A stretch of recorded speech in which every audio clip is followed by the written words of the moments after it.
Testing, 1, 2, 3, testing. And you're here Sunday, tomorrow. I'm here tomorrow. Okay, that's what you just said. Perfect. And then we're meeting afterward. Yeah, we are. Okay. Perfect. All right, I'll be back.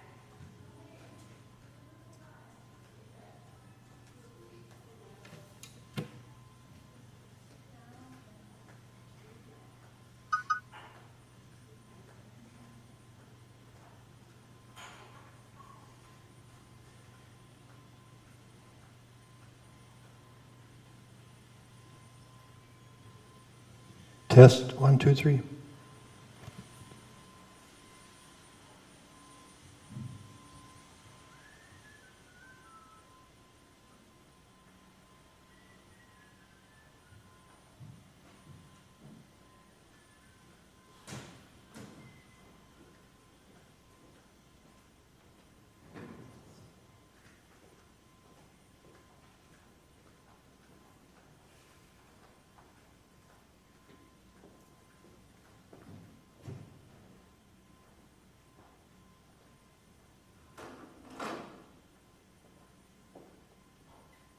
Testing, 1, 2, 3.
can, if you got a moment, there's a mic stand just sitting stored underneath there.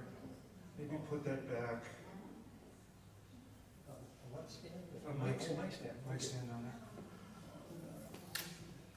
Plug too. Maybe that goes to. Maybe that's the. Oh, that's a piano. Wait a second. Piano vocal. So I was gonna plug you into the piano. The piano. Good thing. Yeah, if we. Good thing you got me down here.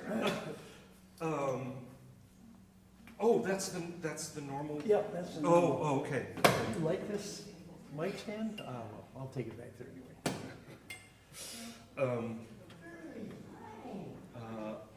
There's one or two of them where the arms just are. I have I think it's few time. bucks in my folk group budget too. I could buy. Well, I think we've got money for that too. I'm gonna try, now that I don't have to do the choir, I'm gonna try the piano position this way. Oh, So, okay. if we could feed the power cord out here, and then, Around? yeah, What you're saying? from,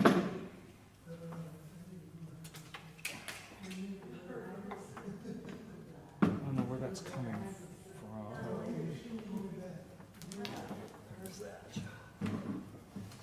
Whatever one that one Oh, is. okay.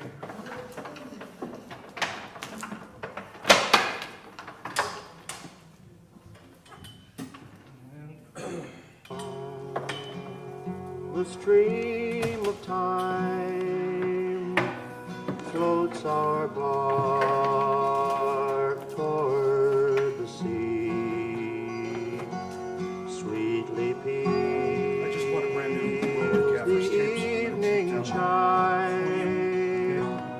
hear it echo And then if we can loud run and the free. vocal mic cord. Friends have gone, ties have been broken,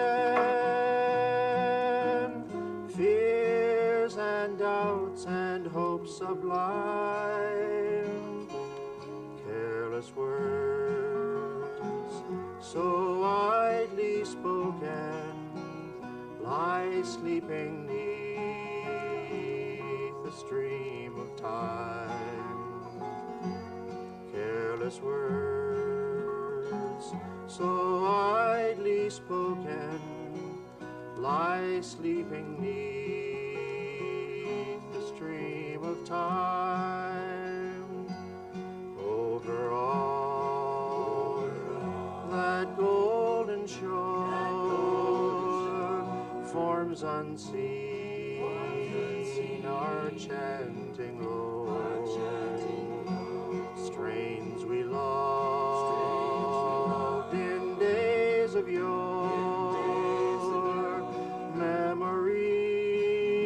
memories of long ago. Voices now are hushed forever. Tears and flowers strew their grave, and this mighty rushing river buries all beneath its wave, and this mighty rushing river buries all beneath its wave.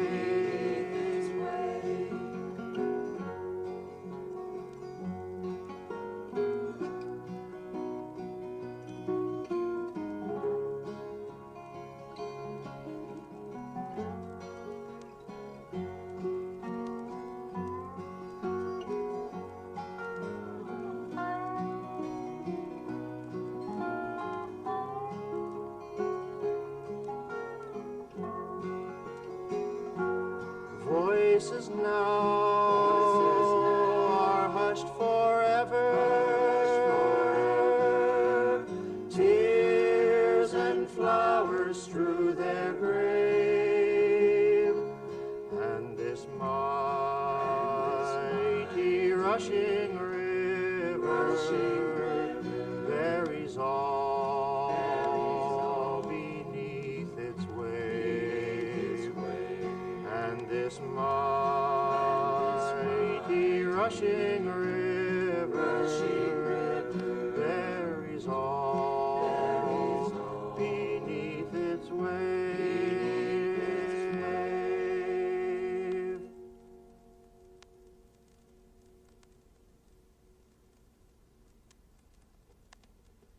Gently down the stream of time floats our bark toward the sea.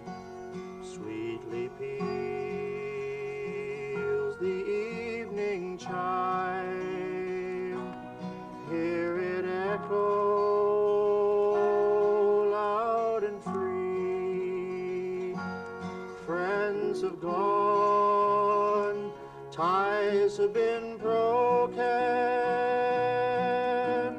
fears and doubts and hopes sublime, careless words so idly spoken lie sleeping 'neath the stream of time. Careless words so idly spoken lie sleeping 'neath the stream of time. Over all that golden shore forms unseen are chanting low strains we loved in days of yore, memories of long ago. Voices now are hushed forever, tears and flowers strew their grave, and this mighty rushing river buries all beneath its wave, and this mighty rushing river buries all beneath its wave.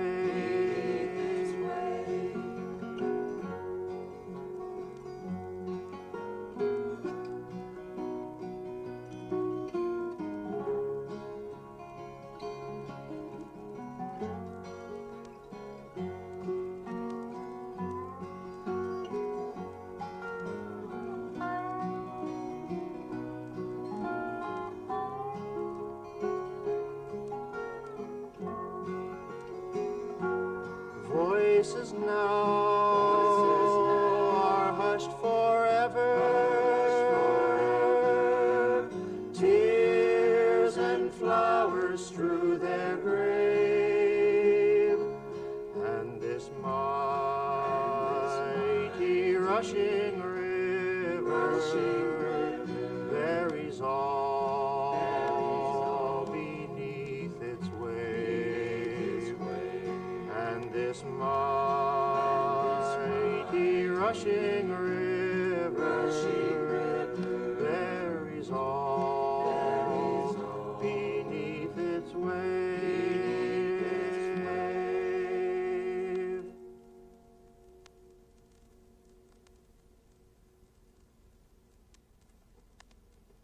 Gently down the stream of time floats our bark toward the sea. Sweetly peals the evening chime. Hear it echo loud and free. Friends have gone, ties have been broken, fears and doubts and hopes sublime, careless words so idly spoken lie sleeping neath the stream of time, careless words so idly spoken lie sleeping neath the stream of time. Over all that golden shore forms unseen are chanting low strains we loved in days of yore, memories of long ago. Voices now are hushed forever, tears and flowers strew their grave, and this mighty rushing river buries all beneath its wave, and this mighty rushing river buries all beneath its wave.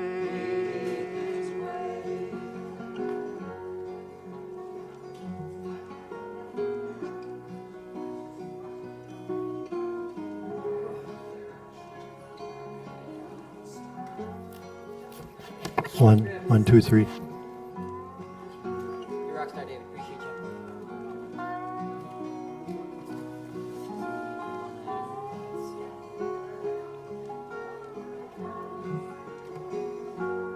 Voices now are hushed forever, tears and flowers strew their grave, and this mighty rushing river buries all beneath its wave, and this mighty rushing river buries all beneath its wave.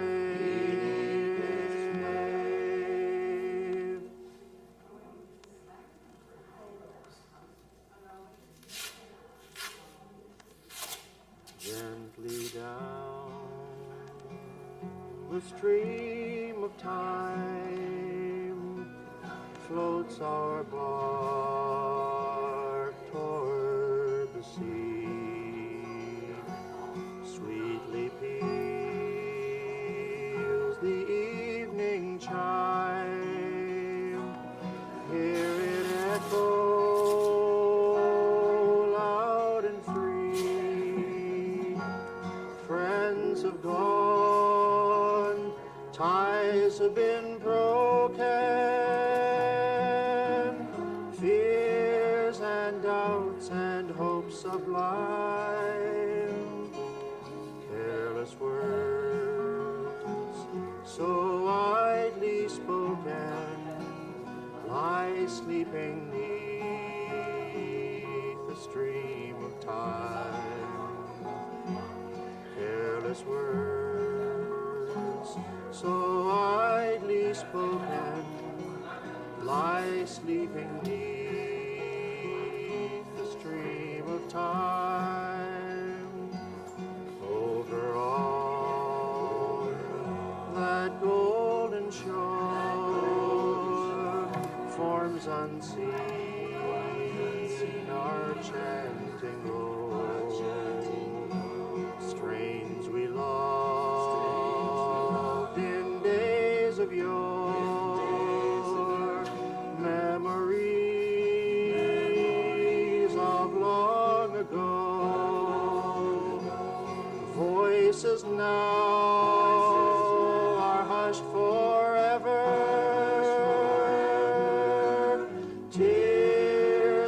flowers strew their grave, and this mighty rushing river buries all beneath its wave, and this mighty rushing river buries all beneath its wave.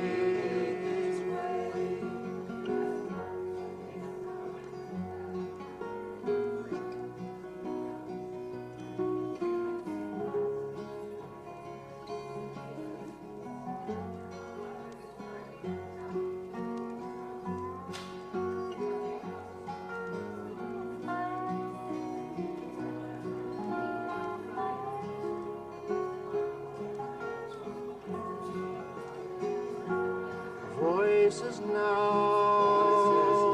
are hushed forever. Tears and flowers strew their grave, and this mighty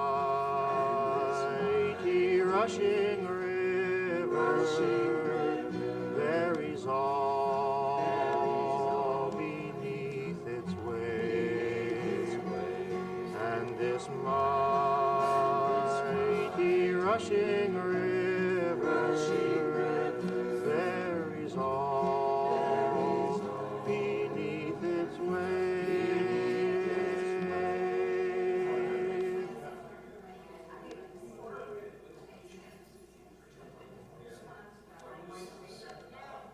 Gently down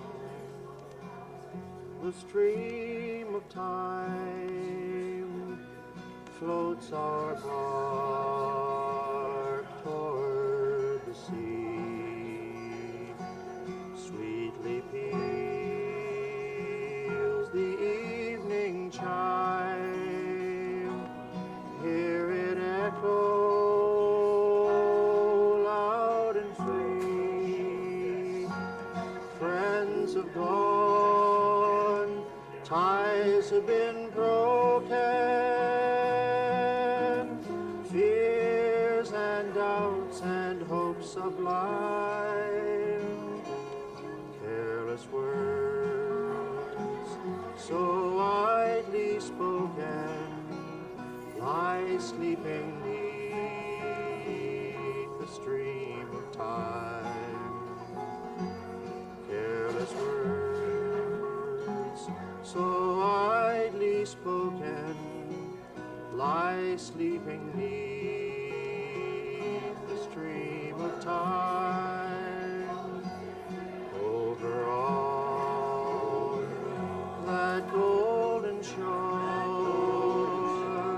forms unseen are chanting low strains we loved in days of yore, memories of long ago. Voices now are hushed forever.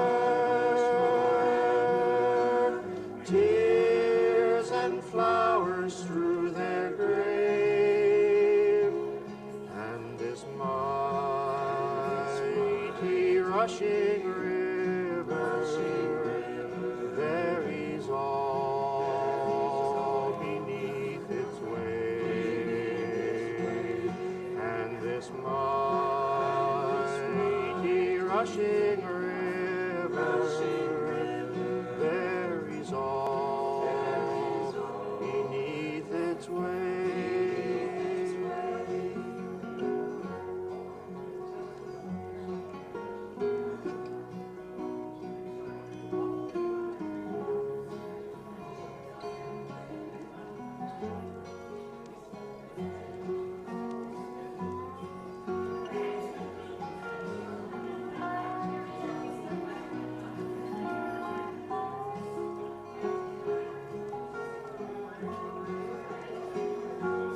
Voices now are hushed forever.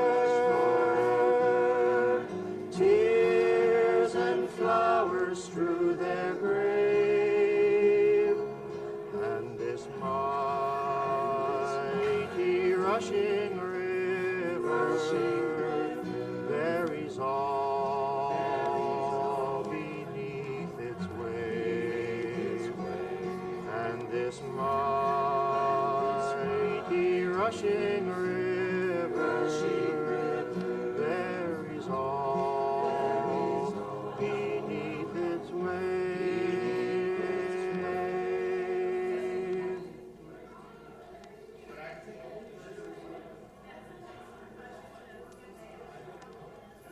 Gently down the stream of time floats our bark toward the sea. Sweetly peals the evening chime. Hear it echo loud and free. Friends have gone, ties have been broken, fears and doubts and hopes sublime, careless words so widely spoken lie sleeping beneath the stream of time. Careless words so widely spoken lie sleeping beneath the stream of time. Over all that golden shore, forms unseen are chanting low, strains we loved in days of yore, memories of long ago. Voices now are hushed forever, tears and flowers strew their grave, and this mighty rushing river buries all beneath its weight, and this mighty rushing river buries all beneath its weight.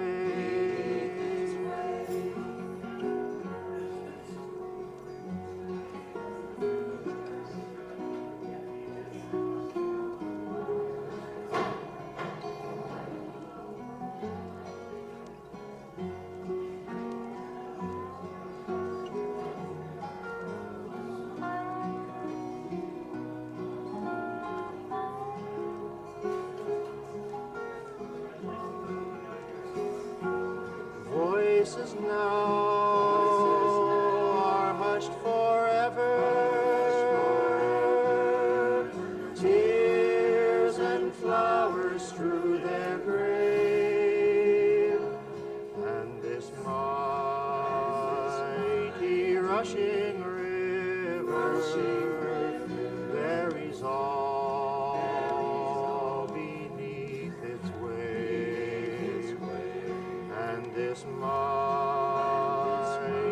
rushing river buries all beneath its weight.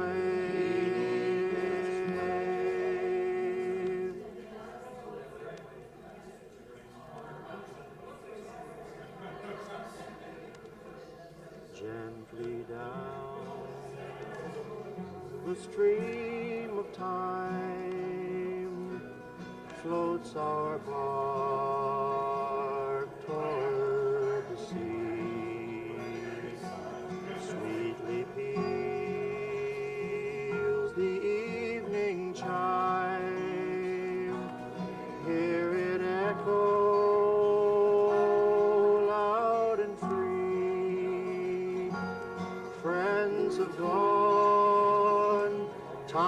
ties have been broken, fears and doubts and hopes sublime, careless words so idly spoken lie sleeping neath the stream of time, careless words so idly spoken lie sleeping beneath the stream of time. Over all that golden shore, forms unseen are chanting low, strains we loved in days of yore, memories of long ago. Voices now are hushed forever, tears and flowers strew their grave, and this mighty rushing river buries all beneath its wave, and this mighty rushing river buries all beneath its wave.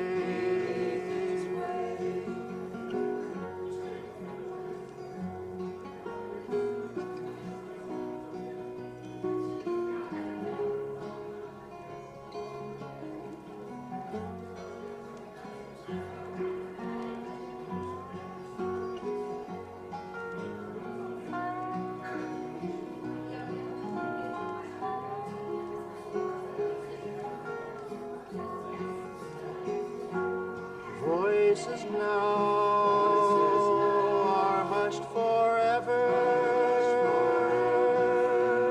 tears and flowers strew their grave, and this mighty rushing river buries all beneath its wave, and this mighty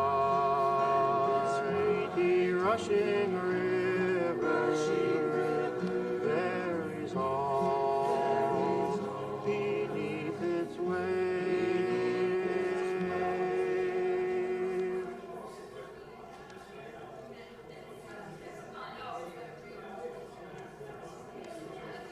Gently down the stream of time floats our bark toward the sea. Sweetly peals the evening chime. Hear it echo loud and free. Friends have gone, ties have been broken,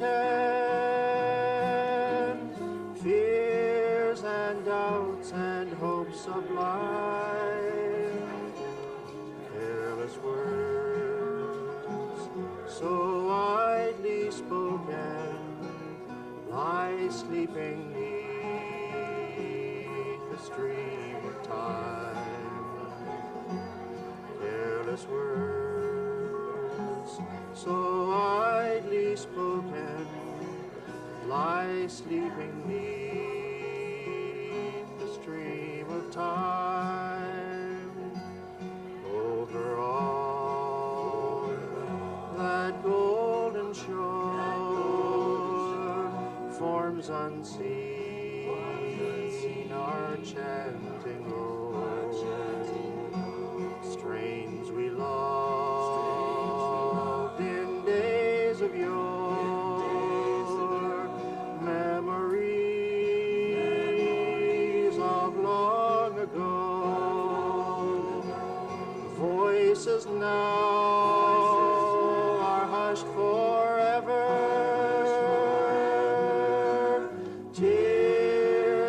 flowers strew their grave, and this mighty rushing river buries all beneath its wave, and this mighty rushing river buries all beneath its wave.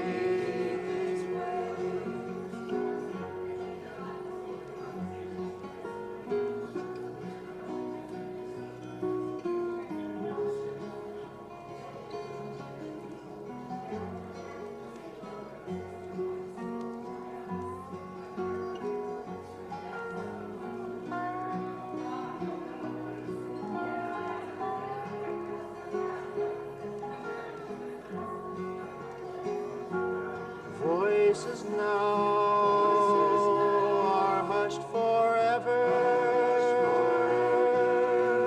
Tears and flowers strew their grave, and this mighty rushing river buries all beneath its wave, and this mighty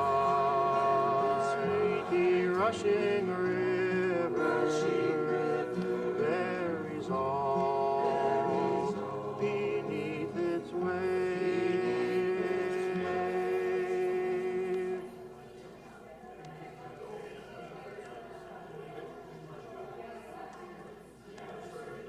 Gently down the stream of time floats our bark toward the sea. Sweetly peals the evening chime. Hear it echo loud and free. Friends have gone, ties have been broken, fears and doubts and hopes sublime, careless words so widely spoken lie sleeping neath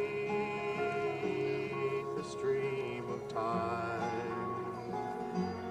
Careless words so widely spoken lie sleeping neath the stream of time. Over all that golden shore, forms unseen are chanting low strains we loved in days of yore, memories of long ago. Voices now are hushed forever.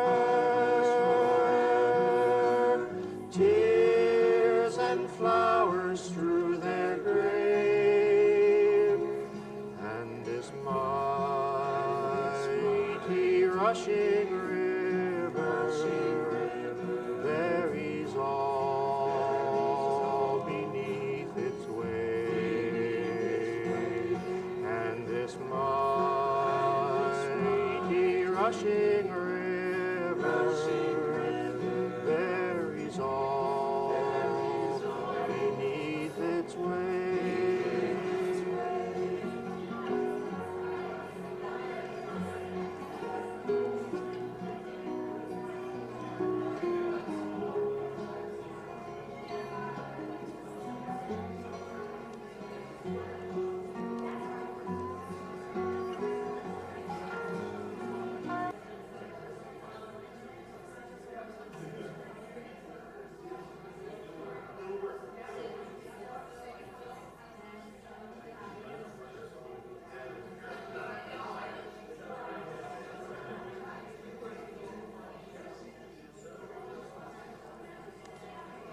gently down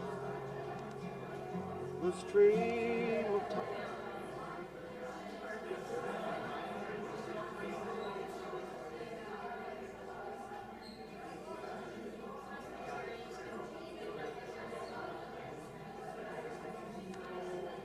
Gently down the stream.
bells click, the wind song and the white sails are shaken. The gray mist on the sea's face, the gray dawn breaking.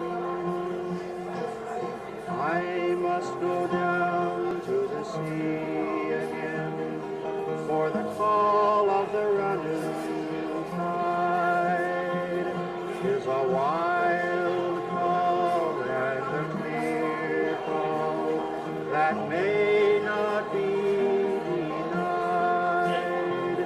And all I ask is a windy day with the white clouds a-flying and the flung spray and the birds beat, the seagulls a-crying. I must go down to the sea again, and the vagrant gypsy life, to the gulls' way and the whales' way, where the wind's like a whetted knife. And all I ask is a merry yarn from a laughing fellow rover, and a quiet sleep and a sweet dream, and the long trip is over.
May peace be with you. Thank you. I hate to break up the beautiful socializing for a church service. I'm sure Dyke wouldn't appreciate that. But I am going to invite you to take your seats just to make sure we have enough chairs. There's a few right up front here. Got a whole open row there. All right. Well, I am Nora. I am associate pastor here at St. Luke Presbyterian Church, or as we'll know it today, Dyke's Church. This is going to be, intentionally, we're looking at a semi-informal service here. So we want, as I spoke with Katie about this service, we wanted to honor Dyke's life. And if you knew him, you knew he was not high church, to say the least.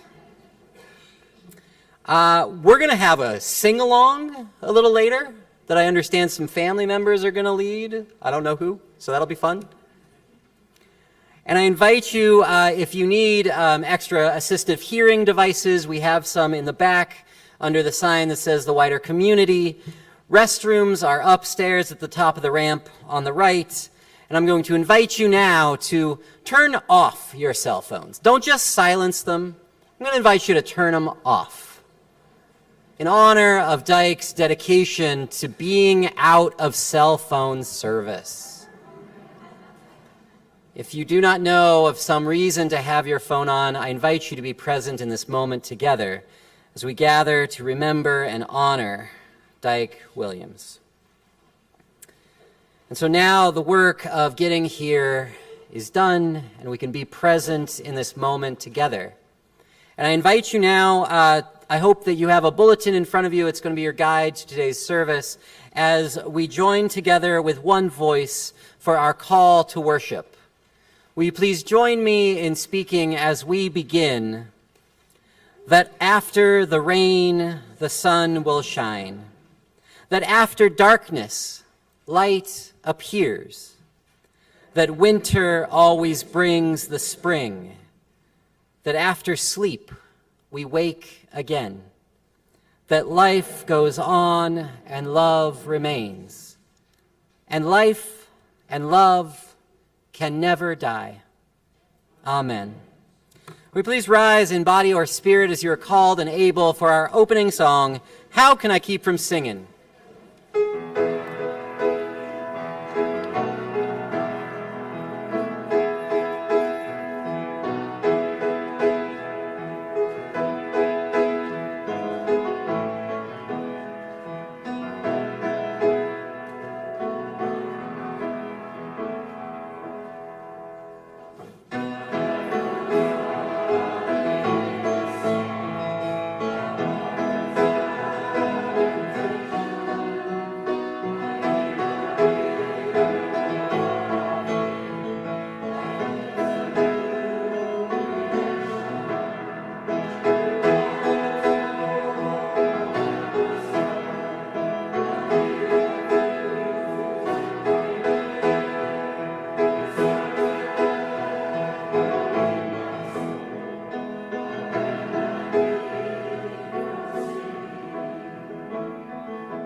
30 years have flown by since I last opportunity to stand in this desk. I want to thank Katie for this opportunity, and Dyke. The reading is as follows. There is a time for everything, a season for every purpose under heaven, a season to be born and a season to die, a season to plant and a season to harvest, a season to hurt and a season to heal, a season to tear down and a season to build up, a season to cry and a season to laugh, a season to mourn and a season to dance, a season to scatter stones and a season to gather them, a season for holding close and a season for holding back, a season to seek and a season to lose, a season to keep and a season to throw away, a season to tear and a season to mend, a season to be sang and a season to speak, a season to love and a season to hate, a season for hostilities and a season for peace. Amen.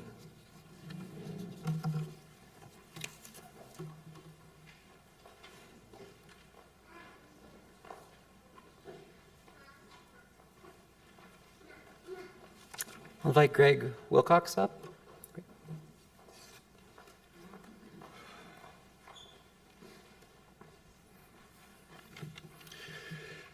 I first met Dyke back in September of 1980. I'd just come back from being a wilderness guide up in the Boundary Waters. And while I was there, there was this quirky little catalog that had a canoe kit in it. And I wanted to build a wooden canoe because I had had all these aluminum heavy things ringing over my head the whole summer, and I wanted something a little warmer. So I went in, met Dyke, looked at the canoes, talked to him and said, well, as soon as I find a job, I'll be back. And Dyke went, well, we need a production manager. Oh, well. So I went in to look at a canoe and I came out employed. And that started 43 years of both a friendship and as business partners. It was quite something special. One of Dyke's favorite sayings was always play fair. And that's what we tried to do at Country Ways and also in life. It was something I so appreciated about who he was. It was just play fair. One of the things, Katie, I'm going to say that is missing from that remembrance is a little Noah weather radio. Weather was always so high on Dyke's list. He always was looking or listening for that next front to come through. When internet finally came to the cabin up on Seagull, I brought an old laptop and hooked it up, and his face glowed, not to check email or news or anything, but he could get the Ely radar in color.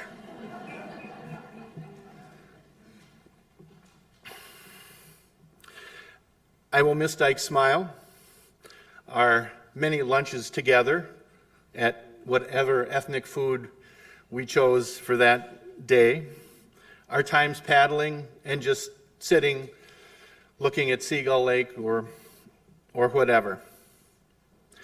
Katie, family, I just want to thank you for sharing Dyke with us over these past 40 years. Both Vicki and I just treasure all of the memories we have and just continue to smile every time we think of them.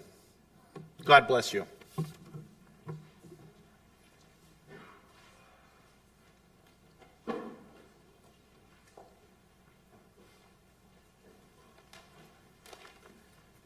You gotta love that smile. Smiles with his eyes. Oh, how many people know where Wilderness Canoe Base is? Oh, good. Apologies to the rest of you. Thank you, Katie, for a chance to talk about Dyke a little bit. I'm Jim Weenan. I worked at Wilderness Canoe Base for a while at the end of the Gunflint Trail.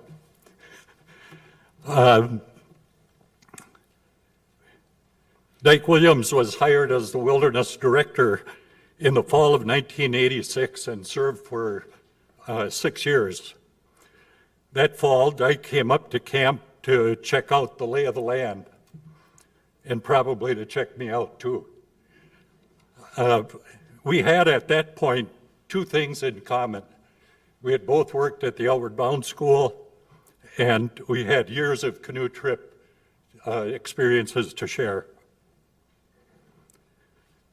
Katie wrote that among Dyke's passions were camping, sailing, canoeing, music, sing-alongs with banjo and puns. Wasn't he in barbershop quartet too? Yeah. He had a gift for all of these. He had woodworking skills too, to keep his canoes and sailboats and snowshoes in tip-top shape. Camp could have used his woodworking skills, but he left that to others. Dyke loved sailing and sailboats. Dyke was an expert in turning a phrase. In many ways, he wrote for a living, through grant writing, magazine articles, brochures, newsletters, and recently his own version of a social media posting he called a blurt. Dyke named or renamed camp programs and staff positions. He added interns and CDBs, CDB for Courrier de Bois.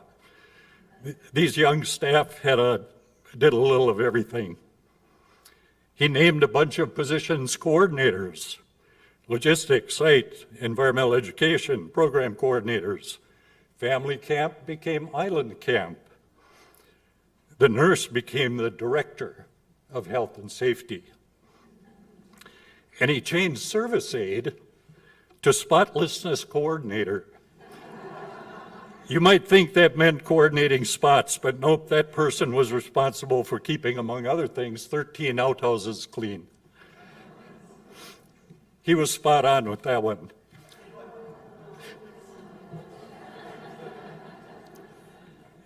Dyke loved wordsmithing. When Dyke arrived at camp for the summer, he was expected to live in Morningside, the director's cabin. To many canoe base folks, Morningside, built in 1960, was this edifice of whimsy, creativity, cleverness, and adaptation. 5 different floor levels, 1 bedroom, 2 sort of bedrooms, kitchen, dining, and living space with 1 wall composed of bedrock. To Dyke, the floor plan made no sense. He had to share it with who knows how many mouse families, and the heat no longer worked. Dyke did not love Morningside. Dyke had his belief and philosophy about what experiences kids needed in the woods. Along with camping, canoeing, rock climbing, bushwhacking, etc., many times I heard him tell folks that he believed every kid should have the experience of having to stare down an outhouse hole. Everything goes somewhere.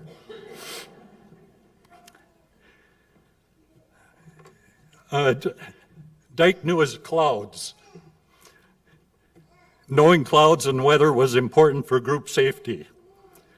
During staff training, Dyke would show slides of clouds and what they meant in the grand scheme of weather. Many will remember sitting through his slideshow on clouds. My daughter reminded me that their mom would come in and would see after about 50 or 60 slides, a few staff nodding off. Dyke loved clouds. Dyke also focused on social justice issues in the world, especially Central America at that time. Staffer Paul Bjork remembered the following. During my first staff orientation, Dyke brought to camp a speaker on liberation theology and an expert on the Brazilian philosopher Paulo Freire. Dyke had a table full of evidence of CIA perfidy in Latin America, like mimeographed torture manuals. Very eye-opening for a St. Paul suburban teenager. Dyke had a knack for choosing amazing staff, even if the staff person didn't know it. Elise's comments are characteristic of many staff.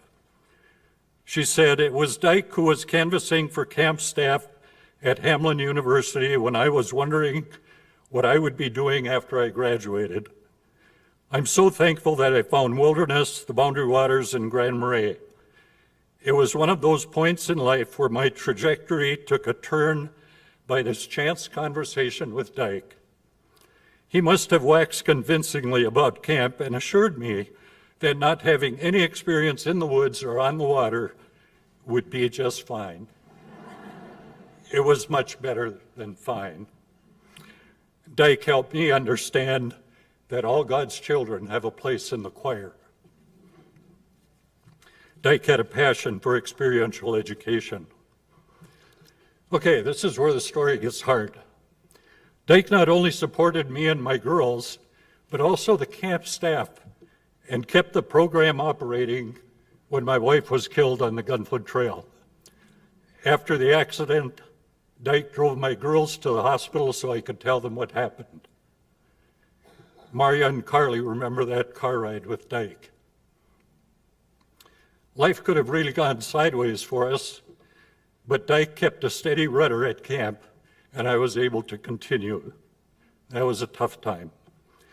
In memory of Carol, Dyke caused hundreds of trees to be given out at the funeral and hundreds more to be planted at camp.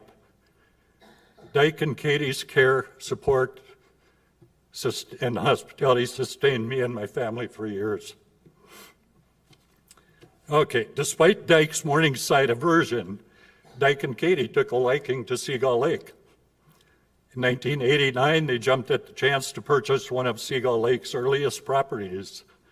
The original cabin was old, small, and had multiple issues. So in 97, they had a local carpenter, Mike Landy, build a new one. He created a gem, and it fits in with the woods. Dyke and Katie have enjoyed this place for 35 years. I had been emailing Dyke over the last couple years, but the time between his responses was getting longer. About a month before he died, he responded to an earlier email. Ever the optimist, Dyke wrote, "We will make it to the cabin this summer. I am healing, but damn slowly." Dyke loved the cabin. And from Corinthians, "So we do not lose heart. Even though our outer nature is wasting away, our inner nature is being renewed day by day. We look not at what can be seen, but at what cannot be seen.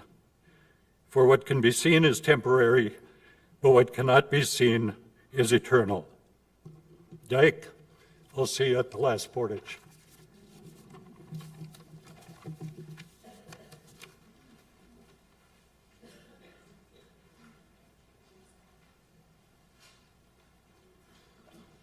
Hello. I'm Bronwyn Williams, but most of you probably know me as Bronnie. Thank you so much for coming. I can't believe I see your faces and I know you, but I can't quite remember all the names yet. It's been a long time. I'm not a good storyteller, but I have some readings that we looked at and thought were good. Are you coming up? Okay.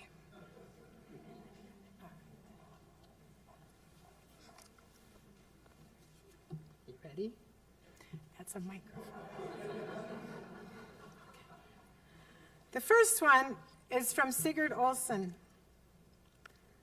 who was influential in the protection of the boundary waters and helped draft the Wilderness Act of 1964. So, also important to Dyke. There's magic in the feel of a paddle and the movement of a canoe, a magic compounded of distance, adventure, solitude, and peace. The way of a canoe is the way of the wilderness and of a freedom almost forgotten. It is an antidote to insecurity, the open door to waterways of ages past, and a way of life with profound and abiding satisfactions. When one is part of their canoe, they are part of all that canoes have ever known. To be perfectly honest, I changed a couple words. Because Sigurd didn't really include women in the original one. The second one is from Pete Seeger, who hopefully you all know. Once upon a time, wasn't singing a part of everyday life as much as talking, physical exercise, and religion? Our distant ancestors, wherever they were in this world, sang while pounding grain, paddling canoes, or walking long journeys. Can we begin to make our lives once more all of a piece? Finding the right songs and singing them over and over is a way to start. And when one person taps out a beat while another leads into the melody, or when three people discover a harmony they never knew existed, or a crowd joins in on a chorus as though to raise the ceiling a few feet higher, then they also know there is hope for the world. And the third and final one, that's how you know I'm going to be done soon. Paul Gruco, Minnesota author, editor, and conservationist. Nature is the ultimate humbler, both of persons and of civilizations. It can be destroyed by greed, but it never flatters the greedy. It can, for a time, be made the domain of elites, but it outlives them. It can be temporarily overpowered, but never, except at the peril of all, overwhelmed. On the other hand, nature showers its bountiful blessings upon the mighty and the meek in equal proportion. The howl of the wolf, the cry of a loon, the lap of a clean water against an untrammeled shore constitutes the only common currency. To defend them is to labor in the most elementary way for the general good.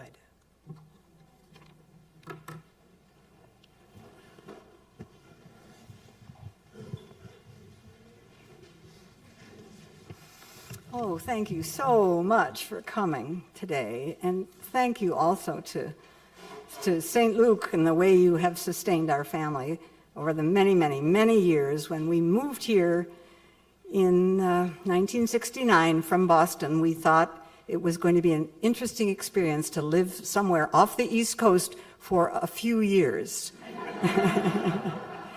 And then we found St. Luke, and I'm sure that's why we remained. So all of you who knew him knew Dyke loved music, loved playing the banjo, and he could make sing-alongs happen, just with that banjo and all of us. Now, everyone here who ever went to camp probably knows this next song that we're going to sing, but if you don't, you're going to learn it right now. And David's going to play it for us, and we're all going to sing together, sing it through 3 times. And then some of our family is going to stand up and turn around and look at you and sing with you, so you'll know who sings first and who comes in second and who comes in third. So we'll give you a little direction, but first we have to make sure we know the song.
like the best.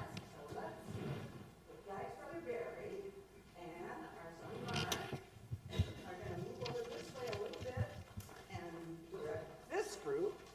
So you can just see their mouths moving and sing with them. They're not going to wave their hands. They're not going to do that. And also Mark's wife, Janae. So you're that group. All right, my brother, Dave, and his wife, Margot, are here from Washington, and we're going to sing along with this group. And Molly and her sons, Noah and Ethan, are going to sing along with that group. Are you ready? We'll all help you start out.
I'll invite Molly to come forward.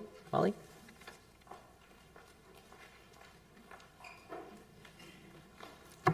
My moral support. My name is Molly, and I am the youngest of Dyke and Katie's children. Okay. Dyke, Vanette, and Williams, Captain Safety, Laundryman, Dad, or as my kids knew him, Dude. What an immeasurable impact he had on me and my husband, and especially my sons. He taught them valuable things like building a fire, building a table, whittling, harmonica playing. He taught them useful words like verschluggener. Anybody ever heard that one? Dyke was the guy you wanted around in a crisis.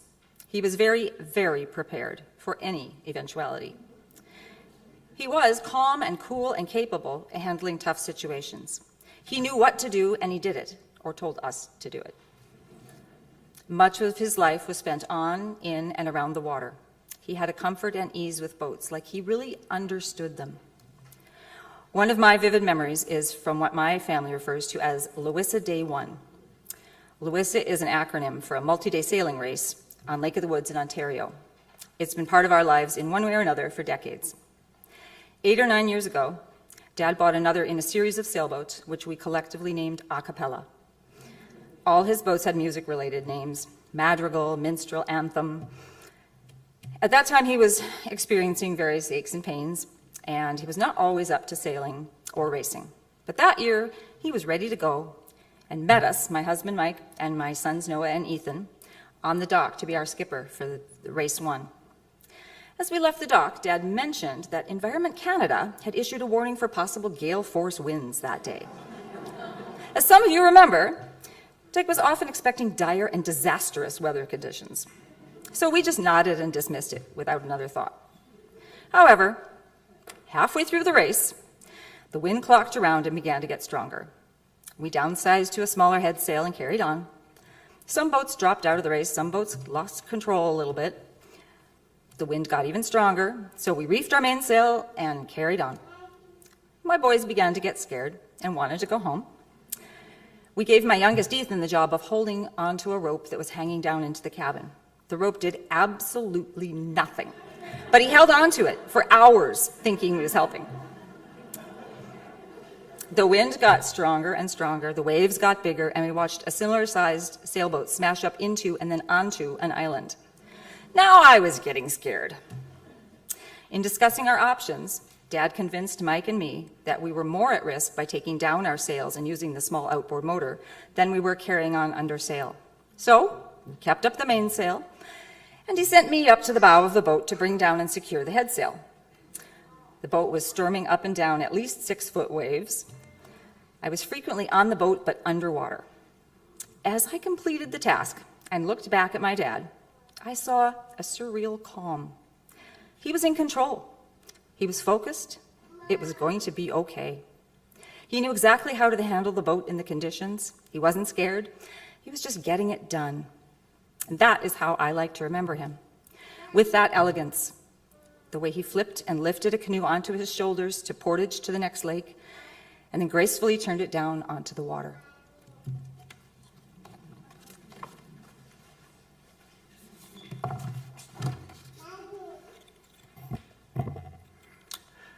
I'm Mark Williams, Dyke's oldest. My sisters and I grew up in this church, and it provided the foundations to guide us through our lives and to pass on to others. In 1969, Dad's background in law brought the family from Massachusetts to Minnesota, where he helped Outward Bound with inclusive program development. For several summers, we lived at the Voyageur Outward Bound School near Ely, where Dad was associate director, and many interesting things happened. During an off-trail trek with campers, someone accidentally disturbed a wasp nest, and we learned that everybody run is sound advice. Although everyone got multiple stings, Dad's reaction, that this was nothing new or awful, showed us how to handle it and to understand that the wasps were there first. One day, the 3 kids were playing in the front yard at Outward Bound when youngest sibling Molly, as a toddler, fell in the lake, where her diaper floated and her head sank. Out of nowhere, Dad flashed past faster than I've ever seen him move and scooped her out. She was in the water for about 15 seconds, and it all ended well. And I learned that Dad had superpowers he rarely needed. We did all types of camping as a family. From the many sailboats he crewed on as a youth, Dad learned the efficient use of space. He devised and built an interior for our VW bus that all 5 of us could travel and sleep in for weeks. When needed, we could park, make a meal, and sleep, all without opening the doors. Because Outward Bound kept him busy in the summer and winter, our trips were in the fall and spring, the bus trips. Our parents took us out of school for life education, and we got to see a lot of the U.S. that way. Parking the bus at campsites was serious business, and saying, "It's not level," became our way to say something is not good enough yet. With 3 kids, money was tight, and we always camped. For the most part, we could only dream of hotels and cafes. After driving into the night towing a sailboat to a regatta, we would sleep in the boat on the trailer in the parking lot. The preservation and responsible enjoyment of wilderness was highly important to Dad, starting from his childhood summers canoeing in Ontario. He wrote many articles, some of which subsidized and directed our family adventures, including weeks of sailing and backcountry Nordic skiing. We kids paid no attention to his writings. Why read about it when we were doing it with his help? Sailboat racing and cruising was special. Dad was inventive with sailboats, adding creative interiors and topside rigging that made them safe and easy for our family. The only brand new sailboat he bought was a J-22 designed for day sailing. He devised and installed a camping interior that sleeps 4, which was a great success and is still in the boat after many week-long regattas. When launching that boat for the first time, it began to rain just as we hoisted it off the trailer. Dad joked, "Quick, put the boat in the water before it gets wet." Music was always there. As a teenager, Dad acquired a 4-string plectrum banjo, over there, which he taught himself to play. He and friends formed a small Dixieland band, which got to play clubs that would have raised his parents' eyebrows.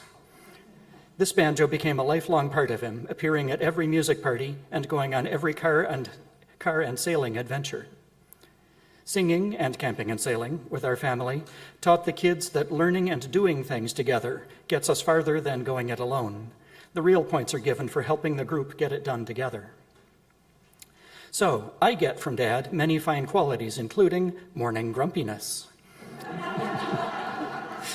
a love of music and harmony, skill with skis and boats, and permission to fail while learning because it is the best way to improve.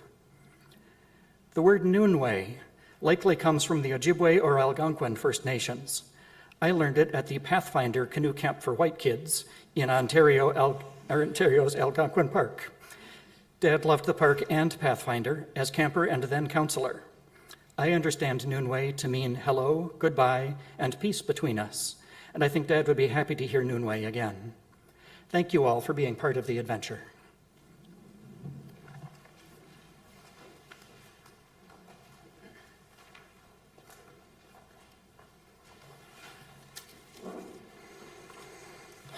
Thank you for those. Permission to fail while learning. What a gift. Well, I had mentioned when we began that we'd refer to this place today as Dyke's Church, and those of you who knew him, I could imagine, like me, felt him rolling his eyes. While institutions and organized religion was not his cup of tea, he still managed to embody the care for our world and the younger generations in a way that is fitting of a beloved child of life. So grateful. Dyke's love for the outdoors can't be understated, right? I mean, that's saying the obvious, Pastor. It's probably more accurate to say that he tolerated being indoors on occasion. And as a husband, father, and community member, this love of creation was always at the front. To know Dyke was to know the wonders of nature. You didn't have a choice in that matter, you see. You were going to know the wonders of nature. Always a passionate man, but like a flame flickers from one passion to the next, he possessed a seemingly insatiable urge to drink up every outdoor experience he could. From sailing to canoeing, cross-country skiing to camping, he believed we found our best selves by being faced with the elements. I know this because I remember he was the first person that I met at St. Luke. It's a true story, he was. When I had been called here 7 years ago and gave a candidating sermon, after the service there was a meet and greet in our little garden court area here, and he made a beeline to me as I was pouring punch, and proceeded to pull me out of the garden court and impress upon me the need and importance for wilderness experiences for youth. Well, having been a camp counselor for a decade and growing up hiking and camping, he didn't have to do too much convincing, but that wasn't going to stop him. I believe it was Katie who maybe even pulled him away and said, "Oh, Dyke, let someone else talk too." But it honestly was a gift to be welcomed into this space with that kind of passion. That kind of passion for what he believed in on full display to an essential stranger. Right? Too often we may hide our passions away. Think of them as unnecessary or not want to be a bother to someone else, but I'm not sure Dyke ever had a thought like that. Indeed, he embodied the idea of a season for every manner of thing, which built up plenty of wisdom and experience, too. His care for sharing his wisdom was aggressive. He was gonna teach it to you so you could experience the breadth of life as well. And he did.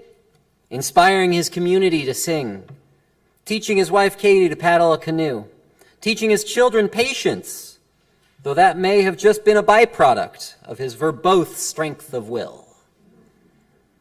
And the scripture we read today, which, again, sorry Dyke, it's church service. Pastor's going to have a scripture read.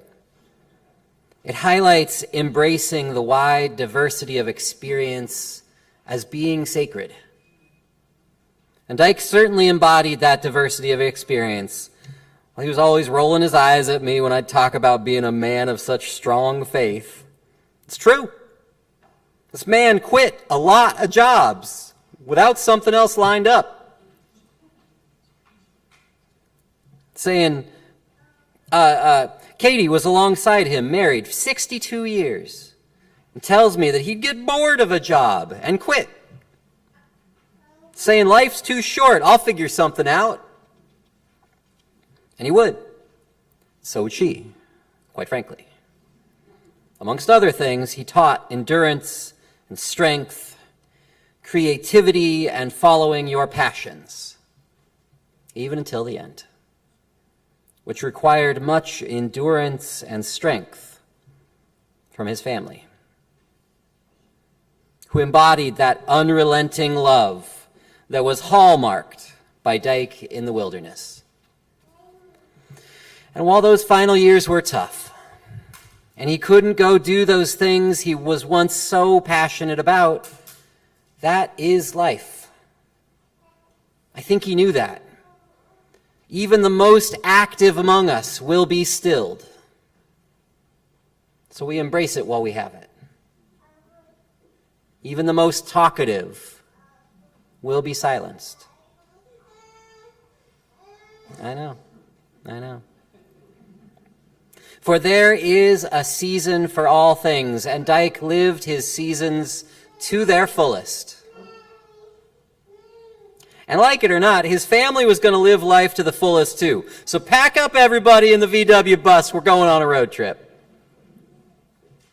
And we're not just going to sit quietly and do nothing, we're going to sing. Passionate people burn bright in their strengths and their shortcomings, but those passions cannot be tamed.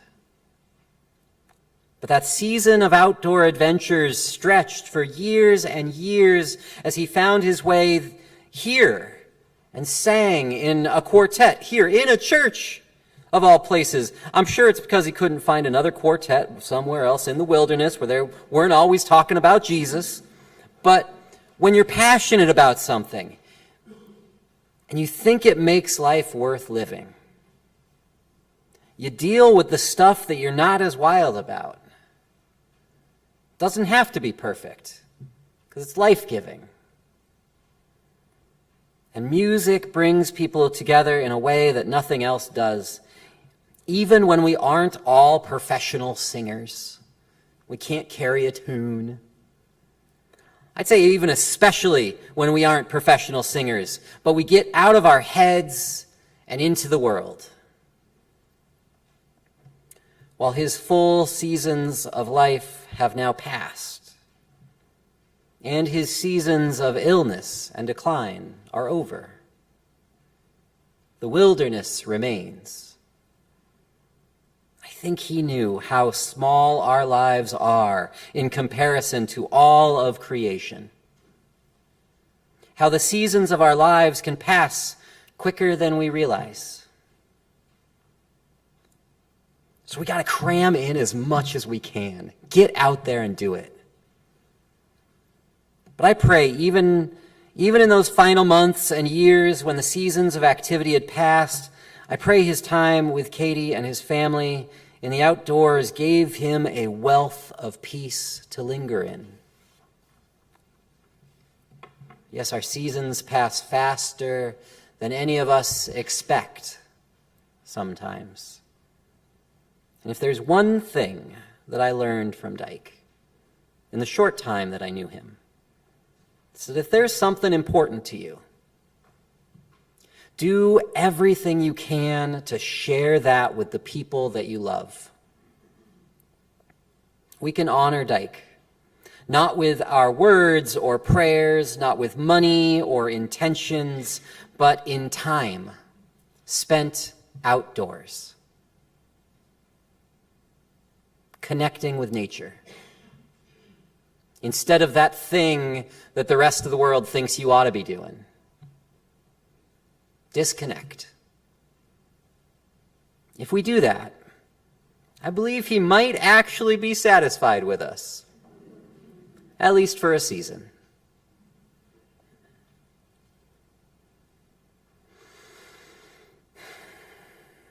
So now I invite us into the spirit of prayer.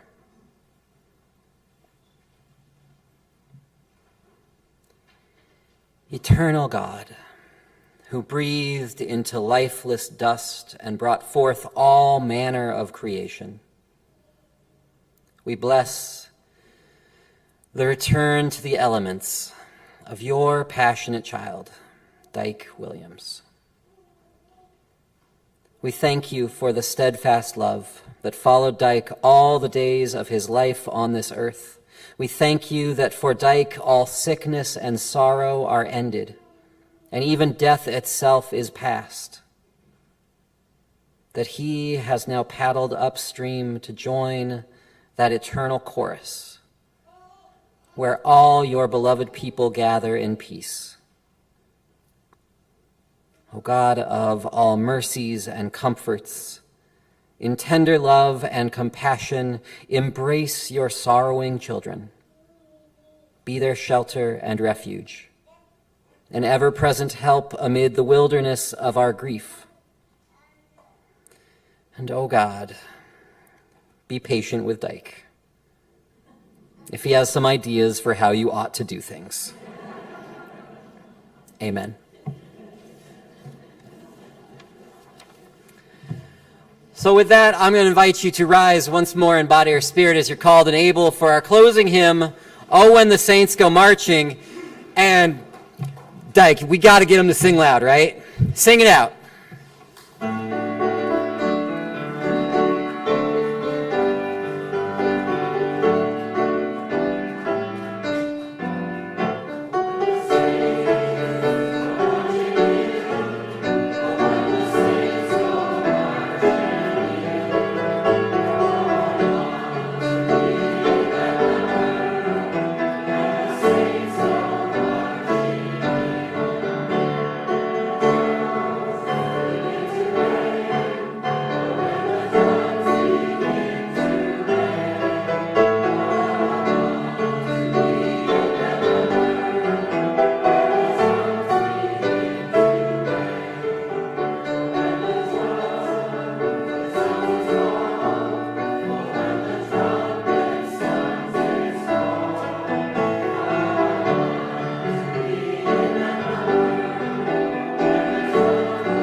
I'm going to invite you to stay standing for this benediction.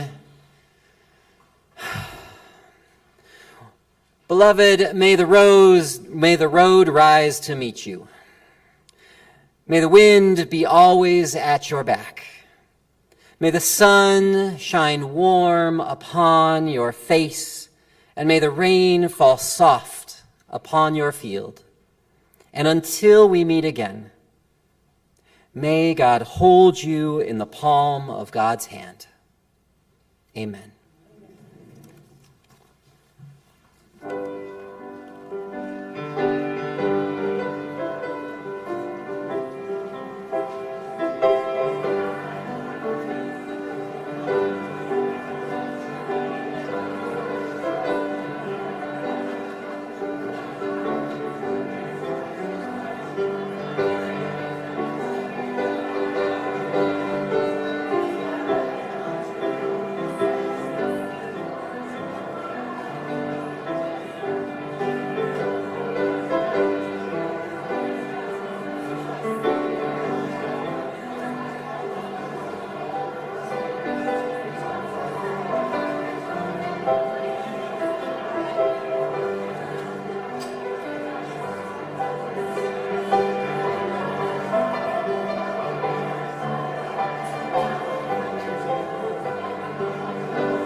Lord's prayer.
Good to see you up front again. Thank you. I liked your intro to that. It was really good to see you up here again. Thank you. Well, it was nice to be invited.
All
building has still got, it's a nice small building, he's back there, and the Native American sweat lodge on the other side of this wall.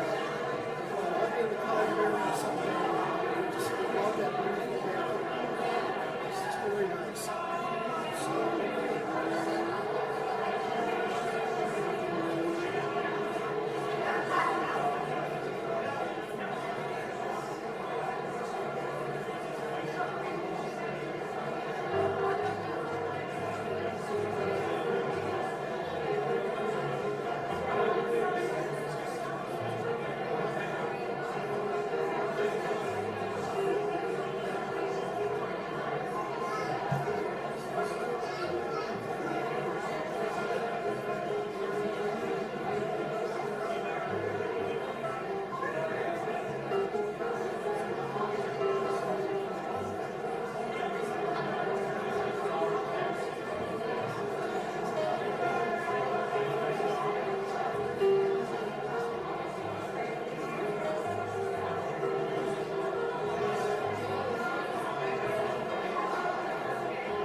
shines daily on the mountain top.